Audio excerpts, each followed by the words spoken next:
Oi, minha gente, tudo bem? Estou passando para fazer umas considerações assim bem básicas, né? Mas eu acredito serem pertinentes sobre a prova do Enem deste ano. Estou aqui com a prova azul, né? Tem algumas marcações minhas, né? Alguns textos que eu gostei, especialmente. A prova, assim, de uma forma geral, eu gostei muito dos textos.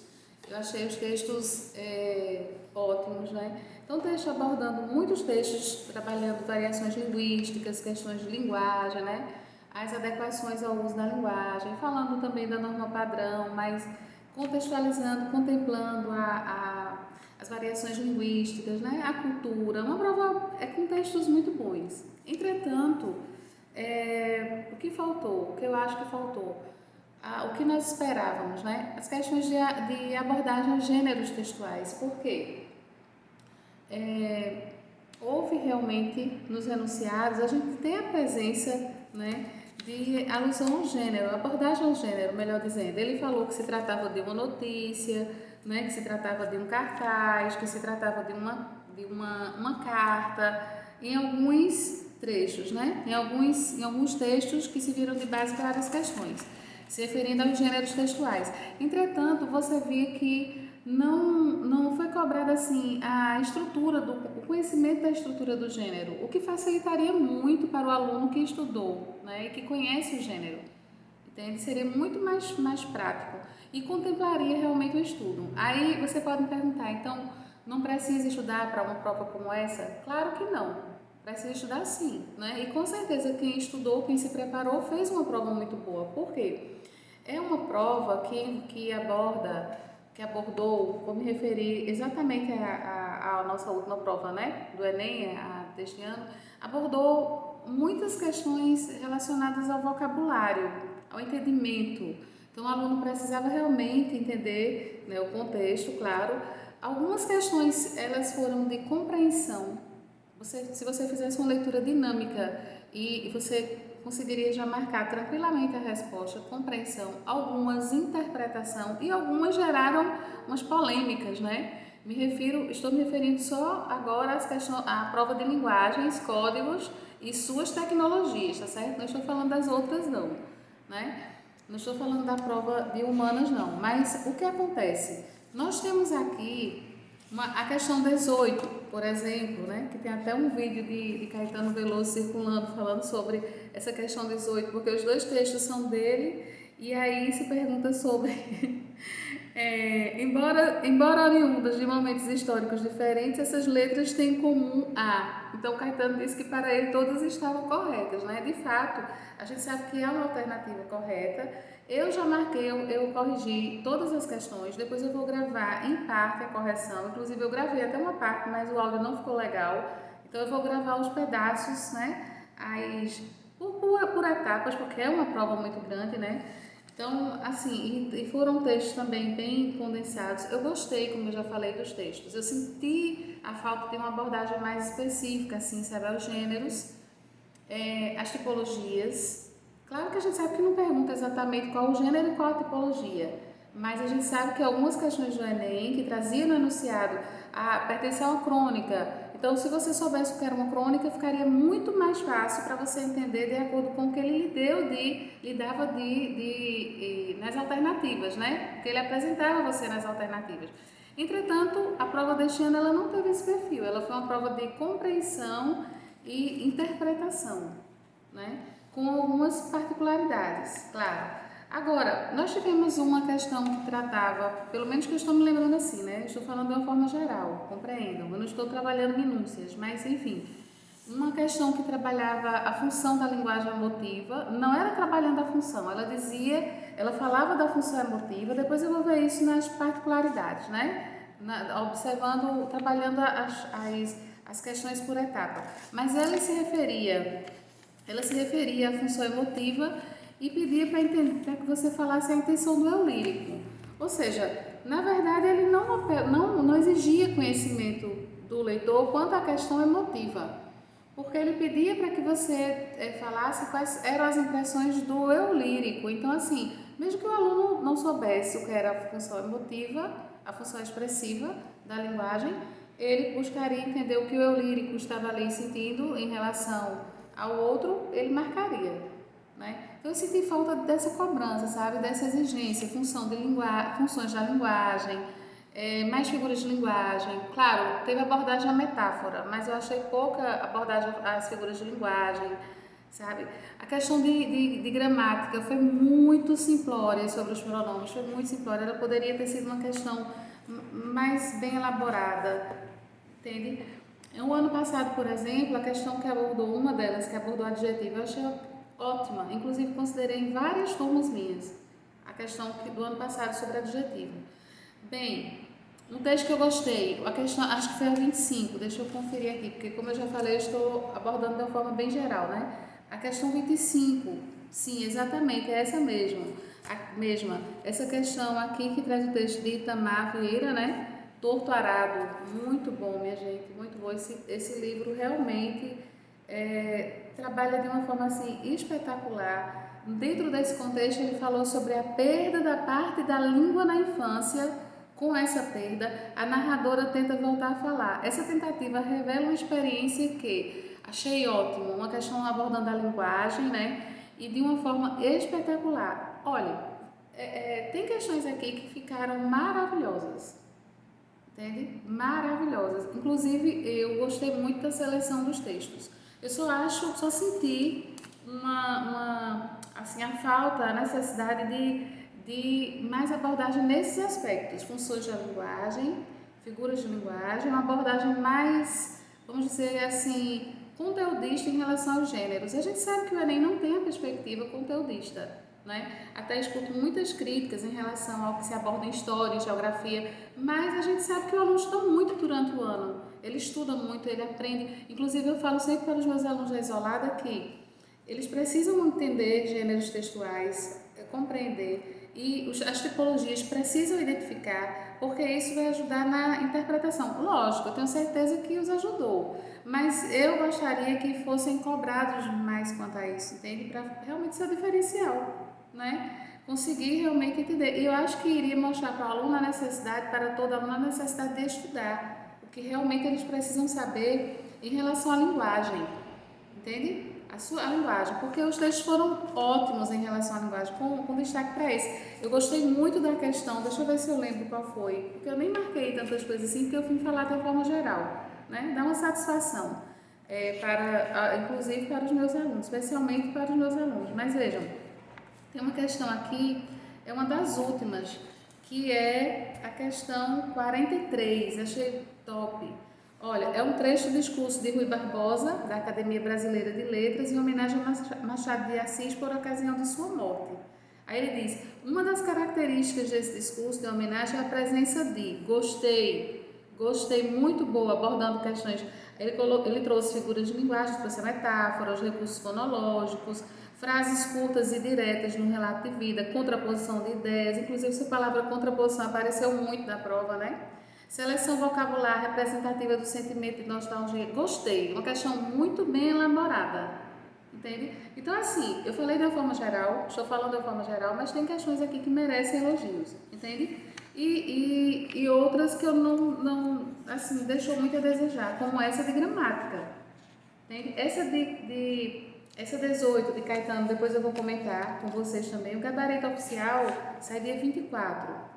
Dia 24 ou dia 25, se eu não estiver equivocada. São tantas provas, mas o do Enem dia 24, o gabarito oficial, né? Mas eu vou colocar minhas também um ponto de vista aqui em relação à questão, o que eu marcaria, né? Na questão 18, certo? Aqui nós temos questões em relação, gostei do texto 15, da questão 15, que abordou o Museu Nacional, as cinzas do Museu Nacional. Achei muito pertinente essa lembrança, entende? Porque nós tivemos uma perda enorme, né? Com os registros linguísticos que foram perdidos no incêndio do museu, foram assim, uma forma foram danos irreparáveis, como a própria questão diz, né? Então, é muito boa. Mas veja, é uma questão aqui de interpretação de texto. A prova de linguagens em si, tudo na vida, né? Todas as provas consistem realmente em interpretar, isso é fato, né? Todas as disciplinas, elas advêm, qualquer questão que você for fazer na vida, o primeiro processo, a primeira questão é a leitura, a compreensão e interpretação, são os primeiros. Você vai ter que interpretar. É tanto que até a própria questão de redação, ela exige isso, né? Que você interprete os textos motivadores que vão lhe direcionar, lhe guiar, né? A condução, vão lhe guiar a um desenvolvimento textual coerente com base na temática que se quer, né?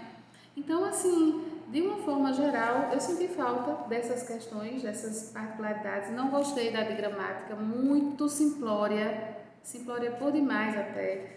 E houve, de fato, muito elogios, muita abordagem vocabular, né? Exigir que o aluno tivesse uma leitura dinâmica, aquele aluno que não leu o ano todo, que deixou a prova é só, na hora eu desenrolo lá que é a interpretação. Se complicou porque os textos não estavam curtos, alguns até não eram muito extensos não vou falar não, já vi textos maiores. Entretanto, abordava, ou você não podia nem ousar marcar sem ler o texto, você tinha que ler o texto muito bem, né? Não que a gente vai estudar na perspectiva de marcar uma resposta sem ler, claro que não, obviamente que não. Mas a gente sabe, como professor, que há recursos que a gente tem que passar para o aluno, estratégia, não tenho tempo, já o tempo está escasso, tenho que marcar o gabarito, o que é que eu faço? Então, há algumas medidas nos caminhos, né, para se aproveitar e acertar a questão. Essa prova eu não vi, essa perspectiva, entende? Eu não vi. Você tinha que ler o texto realmente, fazer a leitura dinâmica do texto, né? Já ir marcando os pontos principais. O bom é que realmente com os meus alunos eu trabalho sempre nessa perspectiva de não contemplar o que uma banca traz e ponto final. Ah, a banca se comporta assim, ponto final, entende? A gente tem que trabalhar com todas as possibilidades. Textos curtos, textos longos, textos mistos, textos diversos, né? Muitos infográficos trabalhamos poema, trabalhamos textos narrativos, expositivos. Há uma questão também, eu achei que a prova teve muito texto expositivo, alguns argumentativos também, mas eu senti falta de uma contemplação maior nas tipologias textuais, né? Não lembro de ter visto nenhum texto injuntivo. Gostei da última questão que trouxe uma carta aberta à população, inclusive sobre o tema do envelhecimento populacional, achei top. O penúltimo que falou da questão de amamentação, também achei muito bom. Então, a seleção de textos, eu não tenho do que reclamar, não. Eu gostei. Inclusive, os textos visuais em relação à dança, não é? A questão 34 e a 33, as questões 34, 33 e 34, né, que trazia a questão de um quadro, uma exposição, né, e a dança também no texto 34. Eu fico com vontade de comentar cada uma, mas eu disse que não seria a intenção do texto, desse vídeo, né? Então depois eu passo por aqui para poder começar a corrigir algumas, né? E ver alguns detalhes, inclusive, como eu falei, a gente sabe, né, que tem aspectos que precisam ser realmente, assim, criticados, é lógico, mas alguns merecem elogios, entende? Eu só gostaria muito que contemplasse mais a questão gramatical, que contemplasse mais a questão de tipologia textual, né? Não é perguntando tipologia, logicamente que a gente sabe, os alunos que se preparam para o ensino médio já sabem muito bem como é abordada uma questão de tipologia numa prova de linguagens, né? É dentro dos aspectos realmente linguísticos, dentro dos textos, análise textual, interpretação, que exige o conhecimento da tipologia, função da linguagem, tão importante a função da linguagem, né? Enfim, mas depois eu vou passar para a gente considerar, tá certo? Esses aspectos de uma forma mais minuciosa. Vou dividir em blocos, porque eu vou tentar realmente corrigir todas as questões. Espero até que seja antes de sair o gabarito definitivo, né? Das minhas considerações, fazer minhas considerações, minhas análises. Tem um texto aqui que eu marquei a respeito da escravidão também, ó, falando de Olavo Bilac. A prova, um detalhe importante, eu não fiz nenhum roteiro, né? Vocês sabem que eu não gosto muito de roteiro, de conversa, de fala assim, mas enfim, Em relação à questão da prova, que a gente sabe que sempre a prova traz textos que vão contextualizando a redação. Então, também houve essa questão na prova, achei interessante. Tem a questão 29, que está gerando muita polêmica por aí, que ela fala sobre o gato preto, né? Ele diz assim, descrevendo o gato, o narrador remete ao contexto e a protagonista já em confidência. No sábado mesmo eu falei com os alunos, gostei de ter sido contemplado algum trecho da Inconfidência, que eu falei muito com os alunos sobre, inclusive, o Romanceiro da Inconfidência, de Cecília Meirelles. Discutimos uma questão que já havia caído no Enem, e essa questão 29 da prova azul, tá? Tô falando da prova azul. Ela trouxe um trecho, aí falou da descrição do gato, ele descrevendo o gato, o narrador remete ao contexto e a protagonista em confidência para criar um efeito desconcertante, centrado no. Minha gente, eu já vi, acho que quase todas as alternativas para essa questão. Eu já marquei a minha, né? Eu já marquei a minha, depois eu passo para discutir com vocês. Eu acho que eu vou selecionar algumas, as mais polêmicas, né? E vou discutir o que eu marquei, tá certo? Trazer para vocês o que eu marquei, porque eu marquei, e explicar a forma como eu entendi, tá? E é isso, minha gente. Continuem estudando, continuem focados. O nosso lema é: o sucesso vem para quem estuda, não é? Então, mesmo que você não tenha feito uma prova tão boa quanto você gostaria, continue se esforçando, preste atenção às questões que você precisa melhorar e que você pode melhorar, porque é um treino, né? Quanto mais você tiver contato, quanto mais você praticar o entendimento, leitura de diferentes textos, diferentes tipologias, diferentes gêneros, e compreender as questões, exatamente, a prova cobrou linguagem em diferentes contextos. Eu achei isso muito bom. Essa é a perspectiva realmente da prova, né? É uma das perspectivas da prova. Quanto mais você fizer isso, quanto mais você estudar, mais são as suas chances de se sair bem. Leve isso como uma certeza para você. Entende? Aquela questão, aquele ditado, né? Você está plantando, claro que você vai colher. Você vai colher conforme você plantar. E eu desejo sucesso a todos vocês. Está certo? Um beijo, até a próxima.